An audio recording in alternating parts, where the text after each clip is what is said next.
இல்லை, புரட்சி தமிழகம் பறையவர் பேரவனுடைய தலைவர், எங்களினுடைய அன்பிற்கும் பாசத்திற்கும் அண்ணன் ஏர்போர்ட் மூர்த்தி அவர்கள்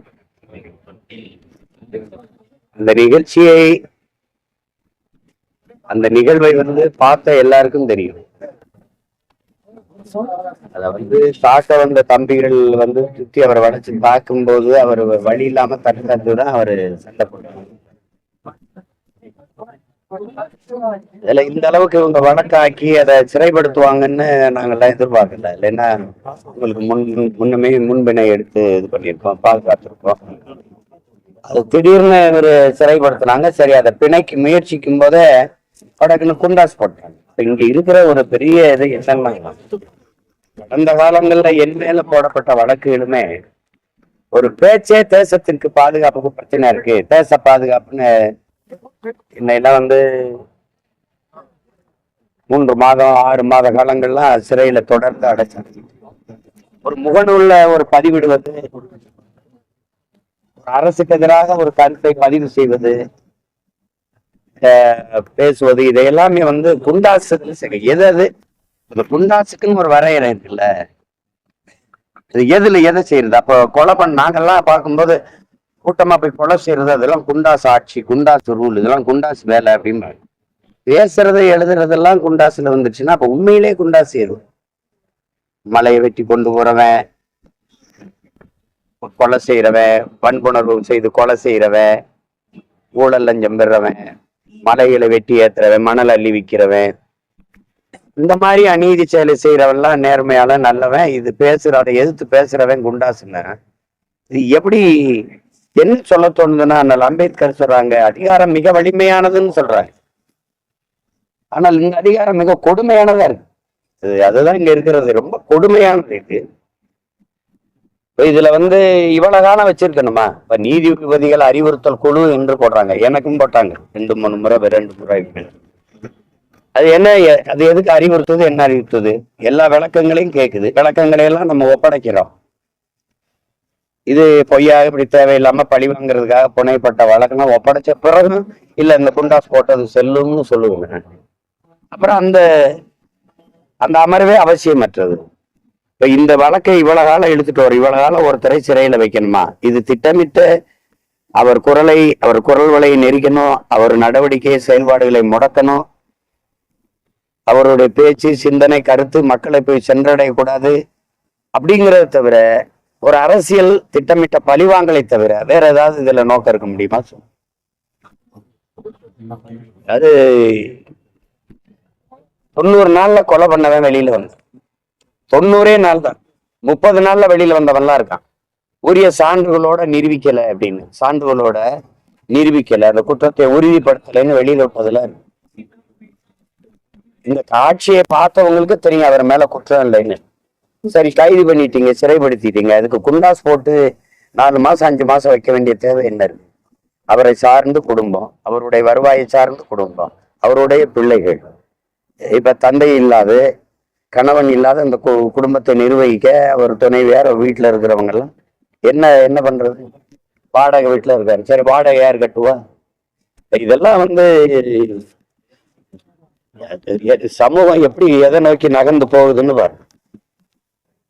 இதே மாதிரிதான் என் தம்பி வராகி, அவன் ஒண்ணும் இல்லை, ஒரு வலையொலி, அவனை வைக்க முடியாத அளவுக்கு சிறையில வச்சு பார்த்தாங்க. அப்புறம் வராகி ஒரு வலையொலி திறக்க போறாங்க.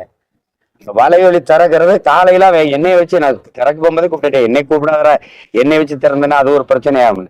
நான் திறக்கிறேன்னு 11 மணிக்கு திறக்கிறேன்னு காலையில அதிகாலையில அவனை சிறைப்படுத்தி இப்ப அவனையும் குண்டாசுல அடைச்சு போட்டுருவான். ஒரு வலையொலி திறக்கிறது இல்லாம குண்டாஸ் சட்டத்துல யூடியூப் திறக்கிறது. எப்படிப்பட்ட எல்லாம் சட்டத்துக்கு உள்ள கட்டுப்பட்டு இயங்குவாங்க. திமுகவினுடைய ஆட்சியில் இருக்கிற அதிகாரிகள், அதுவும் உயர் காவல்துறை அதிகாரிகள் சட்டத்தை மீறி இயங்குவாங்க, சட்டத்து எல்லையை தாண்டி இயங்குவாங்க. அவங்க அரசு என்ன சொல்லுதோ கைது பண்ணுவாங்க. என்ன சொல்றாங்க, ஏர்போர்ட் மூர்த்தி சின்ன பிள்ளைகள், படிக்கிற பிள்ளைகள் மேலாம் கஞ்சா வச்சு, கொக்கைன் வச்சு, மெத்தப்பட்ட நவீன் வச்சிருந்தான்னு சொல்லி பச்சை பிள்ளைகள்லாம் உள்ளதுக்கு போட்டிருக்காங்க. 18 வயசு பிள்ளைகள் எல்லாம் உள்ளதுக்கு போட்டு படிச்சிருக்க பிள்ளைகள்லாம் அவன் வாழ்க்கையை நாசம் பண்றது. இது இப்படி ஒரு சமூகமா?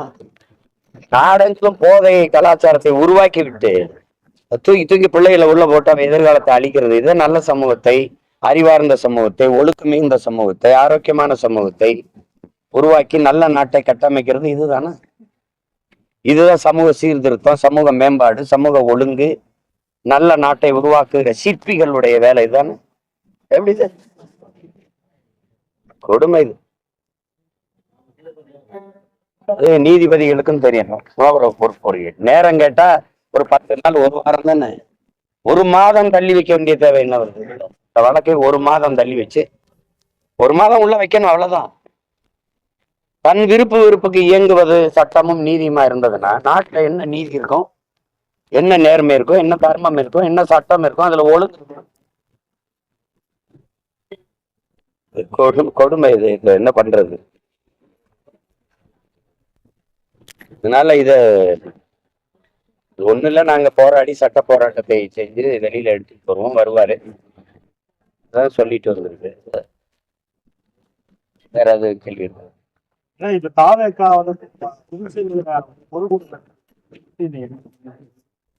நான் பொதுக்கூட்டம் நடத்தினேன் இந்த 2 நாளைக்கு முன்னாடி. உளுந்தூர்பேட்டையில சாதிவாரி கணக்கெடுப்பு, சமூக நீதி, பாகிஸ்தான் இளமீட்பு, தேவேந்திரர் எங்களை பட்டியலிருந்து வெளியேற்றுங்க. அத இந்த மாதிரி கூட்டம் நடத்துறாரு சீமான். அதை பத்தி நீங்க என்ன நினைக்கிறீங்கன்னு எத்தனை கட்சி தலைவர்கிட்ட கதை கேட்டீங்க தம்பி? இந்த அண்ணன் கிழிச்சு வச்சுக்கிற மாதிரி இவருக்கு ஒரு சீட் எடுங்கன்னு. நான் என்ன சொல்றேன் அதை பாரு. நான் என்ன அதுக்கு கேட்டேன். முதல்ல கேட்டவன் நான் இருக்கேன். என்கிட்ட கேளுங்க. நான் தான் மாகை ஏனம் வேணாம், மாநில உரிமை வேணும்னு முழக்கத்தை முன் வச்ச ஆளு நான் தான் முதல். அதுக்கப்புறம் தான் எங்க ஐயா ரங்கசாமியை போய் மனு கொடுத்தாரு. அப்ப கூட கேட்டேன், நீங்க இத்தனை காலம் காங்கிரஸ்ல இருந்தீங்க, உங்க கட்சி ஆட்சியில இருந்தது, நீங்களே பல முறை முதலமைச்சரா இருந்தீங்க, அப்ப கொடுத்த கோரிக்கையை நிறைவேற்றிக்க கூடாதான்னு கேட்டேன். முன் வச்ச கோரிக்கை வலுப்பெறுவதில் எனக்கு மகிழ்ச்சி. அது தம்பி விஜய் அதே கருத்தை வலியுறுத்தி பேசுவதில் எனக்கு மகிழ்ச்சி. நாங்க மாநில உரிமை கோருகிறோம். மாகையும் ஏனமும் வேணாம், எடுத்துக்க, எனக்கு என் மாநில உரிமையை கொடுன்னு கேட்க. அந்த கருத்தை வலுப்படுத்தும் விதமா தம்பி அந்த கோரிக்கையை வச்சிருப்பதில் நான் வரவேற்கிறேன், வாழ்த்துறேன். ஆனால் தொடர்ந்து நாங்க அந்த கோரிக்கையை வலியுறுத்தி முன்னெடுப்போம். வேற அவ்வளவுதானே. நல்லது.